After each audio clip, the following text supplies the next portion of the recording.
అబ్బో ఇక్కడ కేజీ చీరలు కొంటే అర కేజీ చీరలు ఫ్రీ అంట. మంగళ్య షాపింగ్ మాల్ కేజీల్లో సేల్, టన్నుల్లో ఆనందం. అందరికీ నమస్కారం. Welcome to it's you TV. ప్రస్తుతం మనతో పాటు ఉన్నారు ప్రముఖ జ్యోతిష్కురాలు, జ్యోతిష్ విశారద, న్యూమరాలజీ విశారద, ములుగు రామలింగేశ్వర వరప్రసాద్ సిద్ధాంతి గారి ఏకైక కుమార్తె శ్రీమతి ములుగు శివజ్యోతి గారు. వారితో మాట్లాడి మరిన్ని విషయాలు తెలుసుకునే ప్రయత్నం చేసేద్దాం. అంతకంటే ముందు ఇటువంటి ఆధ్యాత్మిక పరమైన వీడియోస్ కోసం ఇప్పుడే మన ఛానల్ ని సబ్స్క్రైబ్ చేసుకోండి. నమస్కారం అమ్మా. నమస్కారం అండి. శ్రీ గురుభ్యో నమః.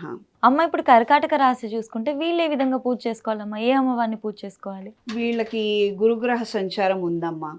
భాగ్యస్థానంలో శనేశ్వరుడు కాబట్టి వీళ్ళు పార్వతీ పూజ అంటే గౌరీ అమ్మవారి పూజ విశేషంగా చేసుకోవాలి వీళ్ళు. ఇది చేసుకోవడం వలన వీళ్ళ కార్యానుకూలత పెరుగుతుంది, చక్కగా పనులు జరిగిపోతుంటాయి, శుభకార్యాలు అనుకుంటే శుభకార్యాలు చేయగలుగుతారు, ఏదో వేరే వాళ్ళు వీళ్ళకి ఏదైనా బాధ్యతలు అప్పగించినా కూడా వీళ్ళు చేయగలుగుతారు. శివపార్వతుల్ని కలిపే పూజ చేసుకుంటాం మనము. చక్కగా స్వామివారి ఫోటో, అమ్మవారి ఫోటో, కుటుంబ సమేతంగా సుబ్రహ్మణ్య స్వామివారు, గణపతి, ఈ యొక్క కుటుంబం ఫోటో ఇంట్లో అందరికి ప్రతి వాళ్ళ ఇంట్లో ఉంటుంది. ఒకవేళ లేదంటే గనక ఈ కుటుంబం ఫోటో ఇప్పుడు తెచ్చి ఇంట్లో పెట్టుకొని రోజు చక్కగా అమ్మవారికి జామకాయ కానీ, దానిమ్మకాయ కానీ, లేదా 2 జీడిపప్పులు, కిస్మిస్ చక్కగా నివేదన చేస్తూ ఉండటం, అది వీళ్ళు తినాలి. ఇప్పుడు పెద్ద గిన్నెడు కొంచెం చేసుకుంటేనే ఒక 10 మందికి పంచాలి. వారం వారం మంగళవారము, శుక్రవారము అది విశేషంగా చెయ్యాలి. అది మనం దానం చేసినట్టు, ప్రసాదం దానం చేయడం కూడా చాలా మంచిది. వీళ్ళు కానీ ఏంటంటే వీళ్ళకి ఆ గురుబలం పెరగడం కోసము ఏదైతే నివేదన చేస్తారో ఆ నివేదన వీళ్ళే తీసుకోవాలి. లేదా వీళ్ళ భర్త గారు కానీ, లేకపోతే భార్య, వీళ్ళ పిల్లలు. ఇది తీసుకోవటం వలన ఆ మంచి పాజిటివ్ ఎనర్జీ ఏదైతే ఉందో ఆ మంచి వైబ్రేషన్ ఈ కుటుంబంలో తిరుగుతుంటుంది. ఫస్ట్ మనం బాగున్న తర్వాత ఇప్పుడు 10 మందికి మనం చేసుకోవచ్చు. ఇలా రెగ్యులర్ బేసిస్లో రోజు అమ్మవారికి అష్టోత్తరం కానీ, అష్టకం కానీ చదువుకొని, రుద్ర కవచం ఒకసారి చదువుకోవడం కానీ, లింగాష్టకం చదవటం కానీ చేసుకొని, కాస్తంత వీపుదితోటి శివలింగం మీద వేసది బొట్టు పెట్టుకోవడము, ఈ అమ్మవారికి వేసినటువంటి పసుపు కుంకుమ బొట్టుగా పెట్టుకోవడము, ఇలా చేయడం వల్ల చాలా అంటే చాలా మంచి జరుగుతుంది. వీళ్ళకి పనులు బాగా జరుగుతాయి. ప్రత్యేకంగా అమ్మ ఇలా చేసుకోవడం వల్ల వీళ్ళకి అనారోగ్య సమస్యల నుంచి బయటపడతారు. వీళ్ళకి ఇంతకు ముందు అప్పులు అయిపోయాయి, అర్ధాశ్రమ శని ప్రభావం వల్ల ఆరోగ్యం సన్నగిలిపోయింది, వీళ్ళు చాలా నిందల పాలైపోయారు. ఇప్పుడు ఈ గురుబలం పెరగడం వల్ల వీళ్ళకి మళ్ళీ పూర్వ వైభవం అనేది వస్తుంది. కాకపోతే కాస్తంత కష్టపడాలి ఈసారి, కానీ మంచి జరిగే అవకాశం ఉంది. వీళ్ళు ఇలా క్రమం తప్పకుండా చేసుకోవడం వల్ల బాగుంటుంది. రాబోయే శ్రావణ మాసంలో మంగళవారం రోజున వరలక్ష్మి వ్రతము, తర్వాత గౌరీ వ్రతము, మంగళవారం ఏమో గౌరీ వ్రతము, శుక్రవారం రోజునేమో వరలక్ష్మి వ్రతం లేదా లక్ష్మీదేవి అమ్మవారి పూజ. ఒకరోజు వ్రతం చేసుకొని మిగతా 3 వారాల అవకాశం ఉన్న వాళ్ళు కథ చదువుకొని అక్షంతలు వేసుకోవచ్చు, తప్పేం కాదు.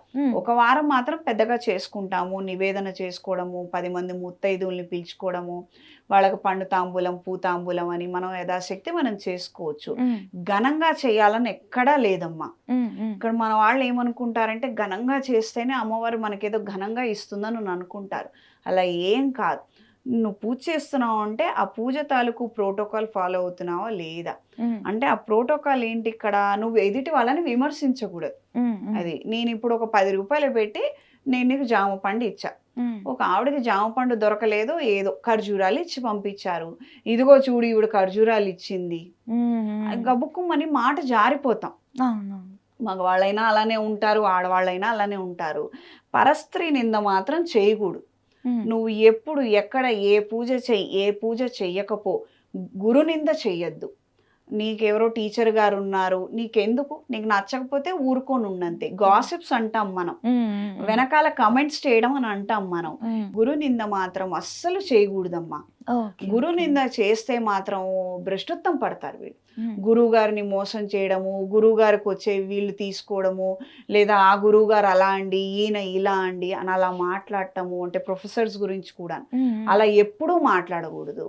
అదేవిధంగా పరస్త్రీ నింద, అమ్మగారు కావచ్చు, చెల్లెలు కావచ్చు, చట్టుకు మన ఇంట్లో చెల్లెలే కదా, ఇది ఎప్పుడు ఏడుస్తూనే ఉంటుంది, ఏదో అడుగుతూనే ఉంటుంది అని అంటారు గబుక్కుని పెద్దవాళ్ళు. అలా ఎప్పుడు అనకూడదు. ఏం కావాలమ్మా, ఇది కావాలా, ఇది సమంజసం అయితే సరే ఉంది, కొద్దిగా ఏదో అడుగుతున్నారు వాళ్ళు, అభ్యంతరకరంగా ఉంది, అది కాదరా తల్లి నువ్వు ఇలా మాత్రమే ఉండాలని చెప్పండి అంతవరకే. గబుక్కుని మాట దొరలద్దు. ఆ మాట దొర్లితేనమ్మా ఏ గ్రహము మీకు పనిచేయదు. అన్ని నెగిటివ్ ఎనర్జీస్ ఇవ్వడం స్టార్ట్ చేస్తాయి. ఎక్కడికి వెళ్ళినా పనులు కావు. నువ్వు తినే తిండి నువ్వు తినలేవు సరిగ్గా, నువ్వు అది అనుభవించలేవు, ఆస్వాదించలేవు, ఏదో ఒక అనారోగ్యంతో బాధపడుతుంటావు. ప్రత్యేకంగా ఈ కర్కాటక రాశి వాళ్ళకి ఈ మాట ఎందుకు చెప్తున్నానంటే, రాబోయే రోజుల్లో మకర రాశిలోకి రాహు రాబోతున్నాడు.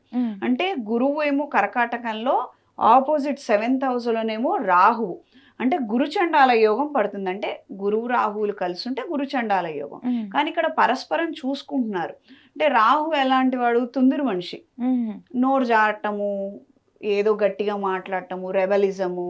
కాబట్టి ఏంటంటే ఈ పెద్దవాళ్ళని ఏదో ఒకటి అంటూ ఉంటాము, దురుసుగా ప్రవర్తించడము, అలా వీళ్ళకు కూడా వచ్చే అవకాశం ఉంటుంది. కర్కాటక రాశి వాళ్ళు కావచ్చు, కర్కాటక రాశి వాళ్ళు కావచ్చు, మకర రాశి వాళ్ళు కావచ్చు, ఎవరైనా కానీ ఈ ప్రభావం మాత్రం ఉంటుంది. ఇలా మాత్రం ఖచ్చితంగా అంటే ఖచ్చితంగా చేయకూడదు. ఈ జాగ్రత్త తీసుకుంటే నువ్వు పూజ చేసుకున్నావు చాలు, నీకు రావాల్సినటువంటి ఫలితం అనేది నీకు వచ్చేస్తుంది. నువ్వు ఎలా చేసావన్నది అమ్మవారు చూడనే చూడదు. నువ్వు భక్తి శ్రద్ధలతో కూర్చున్నావా లేదా, ఎవరిని ఏమనకుండా ఉన్నావా లేదా, నువ్వు ఏడవకుండా ఉన్నావా, ఈ రోజు నాకేదో ఒక పూటే తినడానికి ఉంది, రెండో పూట ఇబ్బందిగా ఉంది, ఉద్యోగంలో ప్రమోషన్ లేదు, కరెక్టే సమస్య ఉంది, కానీ రోధిస్తూ నువ్వు పూజ చేయకూడదు. Okay okay. నువ్వు రోధిస్తూ పూజ చేస్తుంటే నువ్వేం అడుగుతున్నావు, రోదనే అడుగుతున్నావు. అర్థమైందా? నువ్వు నిదానంగా ప్రశాంతంగా అమ్మ నీ అనుగ్రహం ఉంటే చాలు అని పూజ చెయ్యి. అమ్మవారు చూసుకుంటుంది, ఆవిడ ఏమి ఇవ్వాలన్నది చూసుకుంటుంది. మన లిస్ట్ కన్నా ఆవిడ దగ్గర మన చిట్టా మొత్తం ఉంటుంది. కాబట్టి అమ్మవారు ఆశీస్సులు కావాలని పూజ చేసుకున్నంత మంచి లేదు ఇంకొకటి. మనం అడిగితే ప్రమోషనే అడుగుతాం. ప్రమోషన్ తో పాటు వచ్చే నైట్ డ్యూటీ ఎవరు మాట్లాడతారు? అవునవును. అవునా కాదా? శాలరీ పెంచమని అడుగుతాము. శాలరీ పెంచితే యజమాని ఆ వారా తీసుకోడా, ఇంకో గంట పని చేయించుకుంటారుగా నీ చేత. ఆ కష్టం ఎవరు మాట్లాడతారు? అవి మళ్ళీ మనం అడగం. అందుకని అమ్మవారికి పూజ చేసుకుంటాము, చక్కగా మనం చేయాల్సింది చేయడము, గౌరీ పూజ విశేషంగా చేసుకోవడము, గౌరీ పాశుపత హోమం చేసుకుంటే మహా మంచిది. అప్పులు తీరుతాయి, చక్కగా కుటుంబ ప్రతిష్ట పెరుగుతుంది, శుభకార్యాలు నెరవేరుతాయి, పిల్లలు పెళ్ళిళ్ళని వీళ్ళ పెళ్ళిళ్ళని ఏవో కార్యక్రమాలు ఉంటూ ఉంటాయి కదా, గృహప్రవేశము, ఇల్లు కట్టుకుంటాం ఆగిపోయింది, ఇలాంటివి ఏ చికాకులు ఉన్నా కూడాను వాళ్ళకి ఈ పూజ చేసుకున్న వెంటనే ఈ హోమం తర్వాత వితిన్ 6 months to 9 months వాళ్ళకి మంచి రిజల్ట్స్ కనిపిస్తాయి.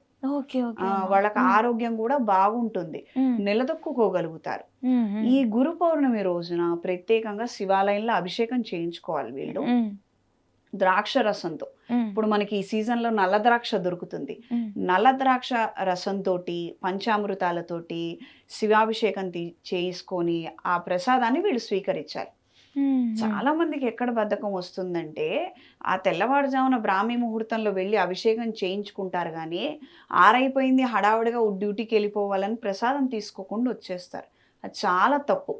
కొంతమంది చాలా బద్ధకిష్టులు వీళ్ళు ఏం చేస్తారంటే, మేము ఆ టైంలో రావండి, వచ్చి ప్రసాదం తీసుకుంటాం, 8ంటికి సావకాశంగా వెళ్ళి ప్రసాదం తీసుకుంటారు. ఈ ప్రసాదం తీసుకున్న వాళ్ళకి ఫలితం వస్తుంది త్వరగా, ఈ పూజ చేసుకున్న వాళ్ళకి నిదానంగా వస్తుంది. ప్రసాదం అంటే ఏంటి? ఆయన ఇచ్చినటువంటి వరం. ఆ వరం నువ్వు తీసుకోవాలి కదా, అక్కడే నిలబడి అది తీసుకుంటే అక్కడికక్కడ పూజ పూర్తయినట్టు. అది మనం ఖచ్చితంగా చెయ్యాలి. వీళ్ళకి ఆ బద్ధకం అనేది వదిలేయాలి, ఆ హడావిడితనం అనేది వదిలేసి చక్కగా పూజ చేసుకొని తీర్థ ప్రసాదాలు తీసుకొని అప్పుడు వీళ్ళు బయలుదేరితే వీళ్ళకి పనులు చక్కగా జరుగుతాయి. అప్పుడు వాళ్ళ పూజ పూర్తయినట్లు పూర్తవుతుంది. అప్పుడు ఫలితం ఎంత శాతం వస్తుందన్నది అది మన ప్రారంధ కర్మ. అది మనం పూజ అయితే పూర్తిగా చేసామా లేదా. పరీక్ష రాసి హాల్ టికెట్ మర్చిపోతే ఎలాగా? రెండూ ఉండాల్సిందే, కరెక్ట్ గా అదే టైంకి జరగాల్సిందే, అంతే. ఖచ్చితంగా అమ్మా. ధన్యవాదాలమ్మా.